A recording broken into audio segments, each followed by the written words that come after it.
Beleza, pessoal. Então hoje nós vamos ter um bate-papo sobre a condução do aprendizado. Condução do aprendizado na nossa necessidade dentro das formações que nós temos no Instituto Coluna Vertebral e para que a gente possa então desenvolver algumas estratégias baseadas nas dificuldades, nos desafios que nós vamos encontrar em sala de aula.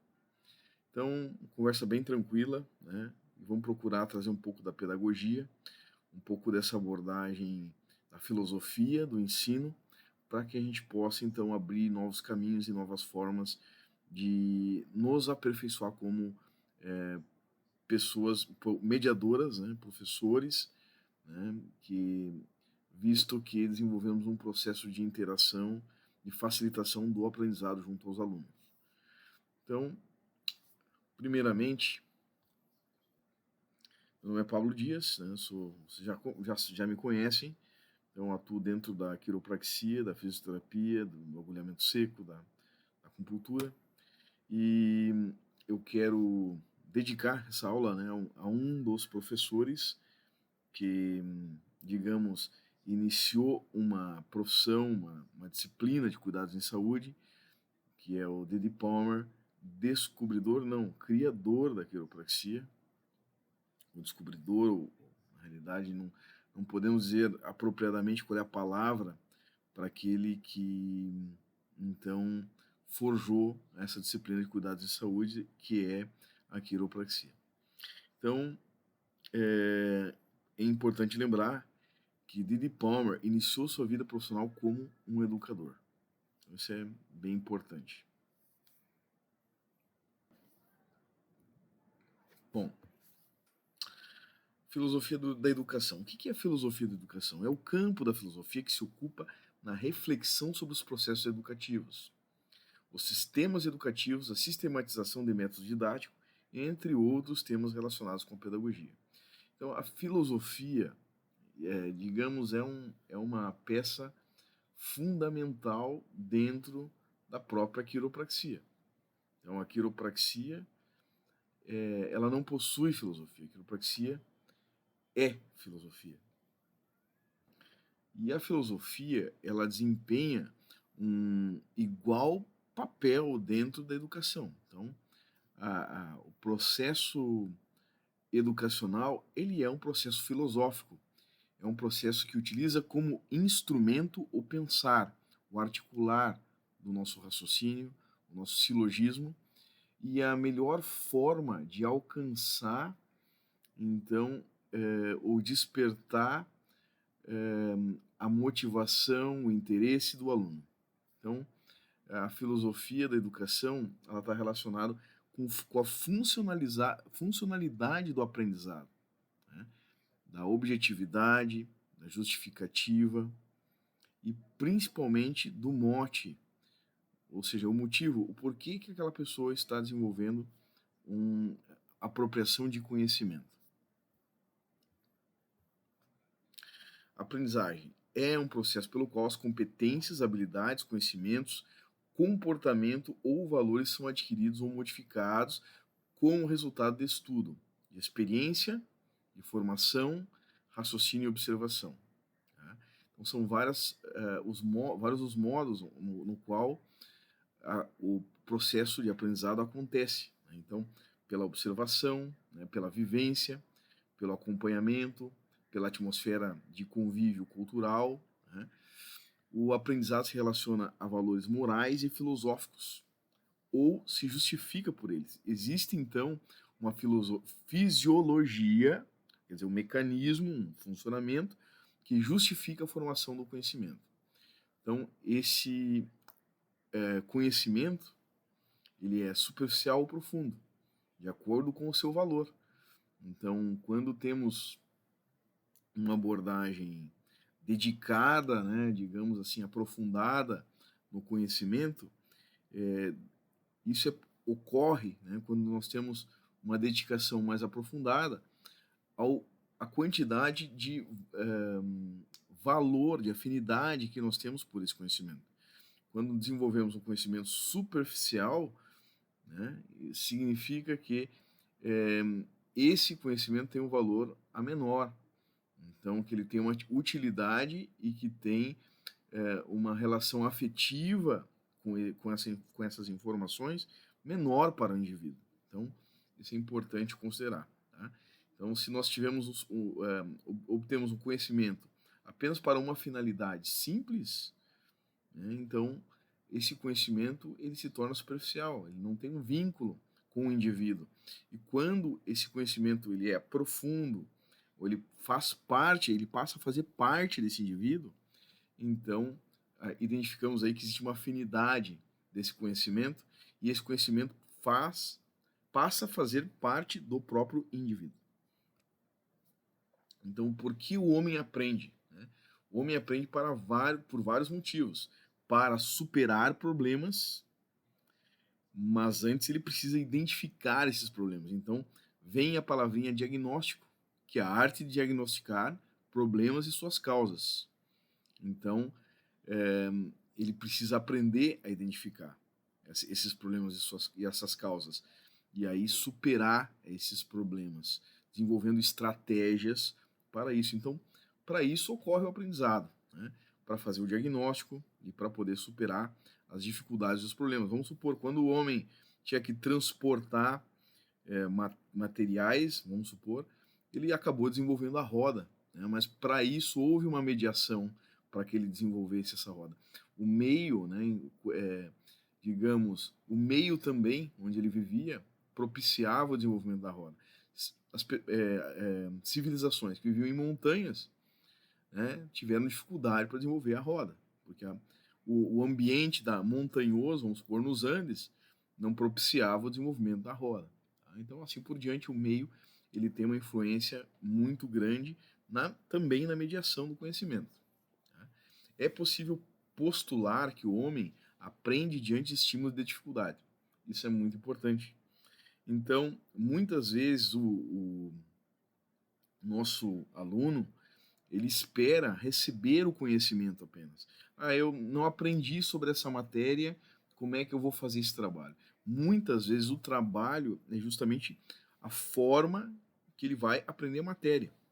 Como é que eu vou apresentar esse seminário se eu não sei essa matéria?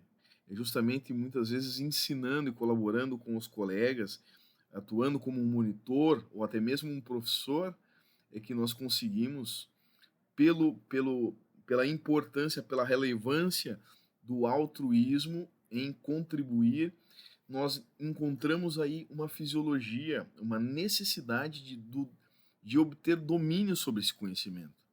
Então, desta forma, então, conseguimos apropriar esse conhecimento de uma forma mais profunda, mais legítima, e esse conhecimento passa, então, a adentrar, a fazer parte do indivíduo. Desta forma, o aprendizado tem certa relação com uma dinâmica calistênica, onde a adaptação é fundamental para a superação e o crescimento. Então, o aprendizado que é fácil demais, ele acaba se tornando superficial, ele acaba se tornando barato. O aprendizado que muitas vezes ocorre diante de um processo de dificuldade, de estresse, ele acaba tendo mais valor. Ele passa, então, a ser um processo mais valorizado, que incorpora-se o indivíduo e aonde existe uma adaptação para a obtenção desses conhecimentos. Né?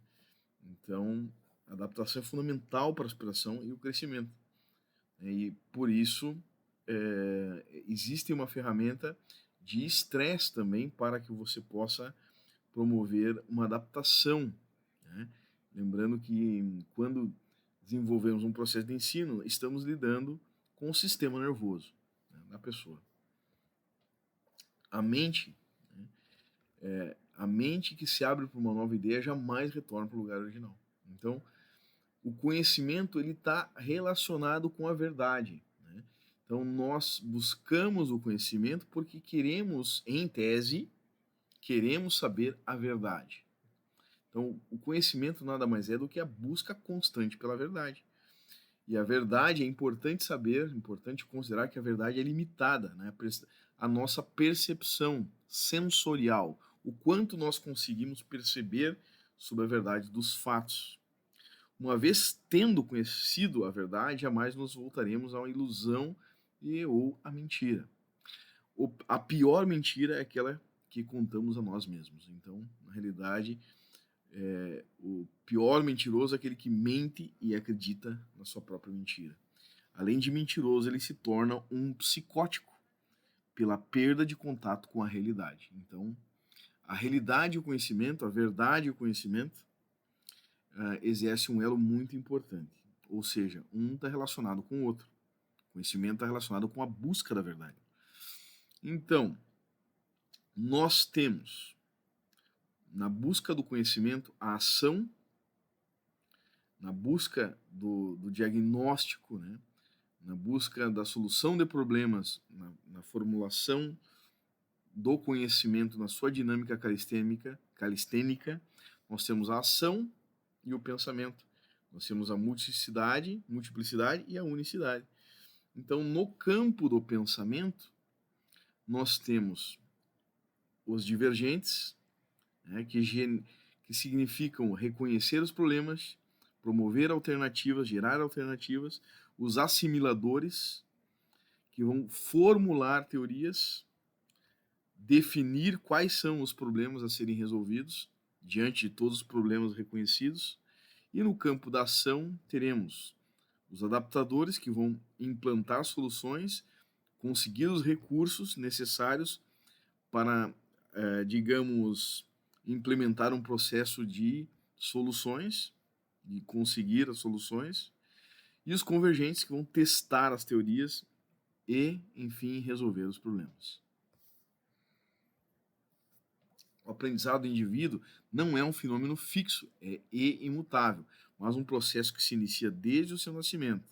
E por que não dizer desde o ventre materno? Então, primeiramente, é importante entender que é impossível haver aprendizado se não houver processo de ensino. Então, o aprendizado ali é um binômio, ensino-aprendizado. Então, existe o que ensina e o que aprende.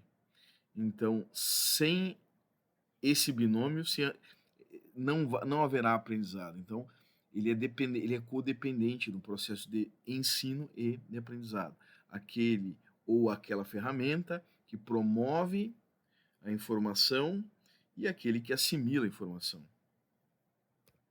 Então, o aprendizado ele depende de alguns fatores, como, por exemplo, a inteligência. O que é inteligência? A capacidade que nós temos de processar as informações. Existem capacidades diferentes nos indivíduos. O conhecimento significa quais as informações prévias que eu tenho, qual a minha experiência prévia de vida, o que me construiu como pessoa, quais as informações prévias que me constroem como pessoa, que geram, digamos, um coeficiente, uma possibilidade de compreender melhor as informações, e a nossa sabedoria. A sabedoria não depende do conhecimento e nem da inteligência. A sabedoria é a capacidade que nós temos de mobilizar o nosso conhecimento. É uma inteligência mais profunda. Isso chamamos de sabedoria. Então, se a solução está na educação para a nossa evolução, né, na educação como uma geração de aprendizado, formação de conhecimento. O que nos impede de evoluir? Muitas vezes, conflitos, bloqueios, né, dificuldades de percepção da realidade que está em nós e que está nos outros. Então, o que é a linguagem? Linguagem é um sistema através do qual o homem comunica suas ideias e sentimentos, seja através da fala, da escrita ou de outros signos convencionais. O signo é átomo da linguagem, uma partícula da linguagem. Ele é a unidade fundamental de entendimento de um código e pode ser decomposto em 2 níveis de compreensão. Significante é o elemento tangível, perceptível, material do signo. E o significado é o conceito, o ente abstrato do signo. Então, quando nós temos, né, o signo significado, o que nós temos? Nós temos digamos, o ícone, a forma, e o que essa forma representa para nós. Então, o que representa, né, um conceito determinado, vamos supor, o que representa uma mulher, o que representa uma menina, qual é a extensão desse conceito na nossa capacidade cognitiva, né, no nosso entendimento. Então, nós sabemos que as pessoas não têm somente línguas diferentes, mas elas também apresentam linguagem dentro de um mesmo país, em territórios distintos, com etnias distintas, nós temos linguagens diferentes e também nós temos línguas, muitas vezes línguas diferentes. Não, às vezes temos a mesma língua e temos linguagens diferentes, devido ao que a percepção, o desenvolvimento do conhecimento, né, digamos, a herança cultural que nós temos, que vão formar aqueles indivíduos. Então, a linguagem, como nós falamos em nossos gestos, faz parte da nossa linguagem. Como nos vestimos, faz parte da linguagem. A linguagem, portanto, é uma forma de comunicação. Todas as nossas manifestações ambientais fazem parte da nossa linguagem. Então, a linguagem são todas as manifestações que fazem comunicação, né, entre nós. Mediação. O contato que o indivíduo tem com o meio e com seus iguais é mediado por um conhecimento e ou experiência assimilada anteriormente, uma vez que o indivíduo não tem contato direto com os objetos, e sim é mediado. Tá? Então, o homem e o objeto, ele sempre vai ter uma espécie de mediação, seja por outro homem ou por eventos, por circunstâncias ou mesmo pelo meio. E a mnemônica? O que é a mnemônica? Mnemônica é relativo à memória do indivíduo. Então, nós temos vários tipos de memória. Memória a curto prazo, né? Memória que pode ser dividida em memória imediata, memória de trabalho, memória de longo prazo, declarativas, não declarativas, semânticas, episódicas, né? São memórias de longo prazo. Então, nas memórias de longo prazo, nós temos memória explícita, né, que é uma memória que você consegue arguir, que você consegue, digamos, demonstrar pelo seu conhecimento cognitivo consciente, e a memória implícita, que não são informações explícitas como que podem ser expressas pelo argumento, mas são relacionadas às aprendizagens de habilidades motoras. Então, dentro do ensino de prática clínica, de procedimentos, essa memória implícita é um processo diferente de alcançar com os alunos. Então, muitas vezes nós temos alunos que não praticam, né, quando você está desenvolvendo, transmitindo uma informação. E esse é um fator muito importante, que a prática é o que vai, em sala de aula, por exemplo, é o que vai mover, né, o mecanismo fisiológico de aquisição de informações pela atividade motora. Então, essa memória implícita, ela requer atividade motora e requer toda a memória, requer um certo nível de repetição, né? Então, memórias explícitas são adquiridas muitas vezes pela necessidade, pela relevância dos dados, informação dos dados, ou muitas vezes pelo trauma, pelo conflito que essa memória, essa informação gera. Então, facilita a aquisição dessa memória explícita de longo prazo. A memória implícita muitas vezes necessita de repetição, né? Mais fortemente de recepção, de repetição do que memória explícita. Tá?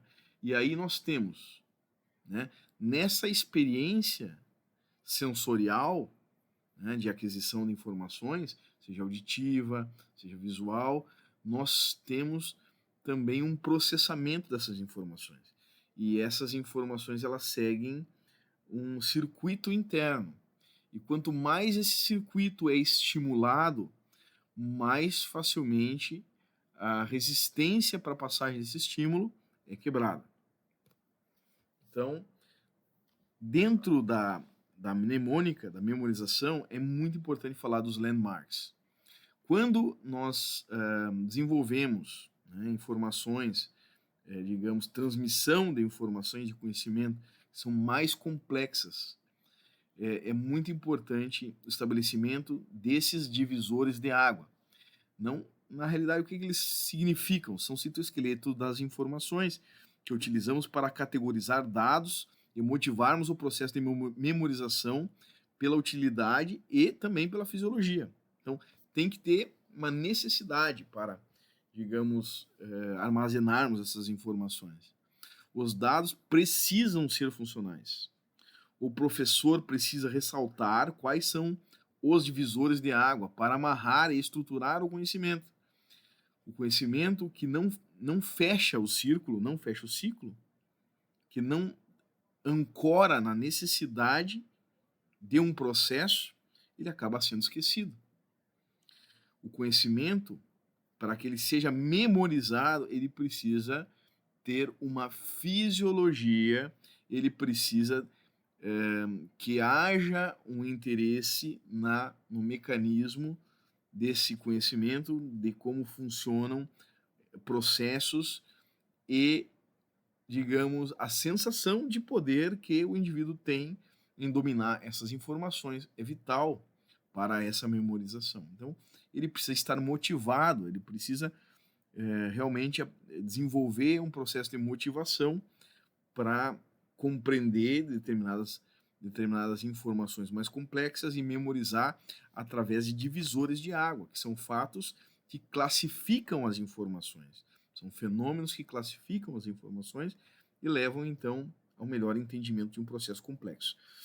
Então, desencadear interesse sobre o conhecimento e promover a memorização pela necessidade de compreensão do processo a ser compreendido.